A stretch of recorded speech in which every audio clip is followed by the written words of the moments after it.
Hi friends, this video shows how to fix back, home and recent buttons not working issue. Please don't forget to subscribe this channel. Please like and share the video. See here, back, home and recent buttons are not visible. So I will show you how we can fix this. First go to settings, tap on the settings app icon, go down, go to gestures, tap here, then tap on navigation mode. Here you can see two options, gesture navigation, 3-button navigation. Right now I am using gesture navigation.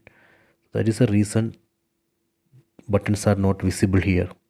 So let me enable 3-button navigation. Tap here. See, now we can see 3 buttons here.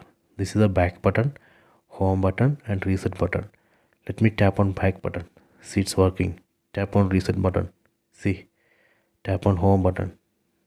So this way we can bring back these buttons here, and this way we can fix back, home and recent buttons not working issue. I hope you have enjoyed this video. Please check it.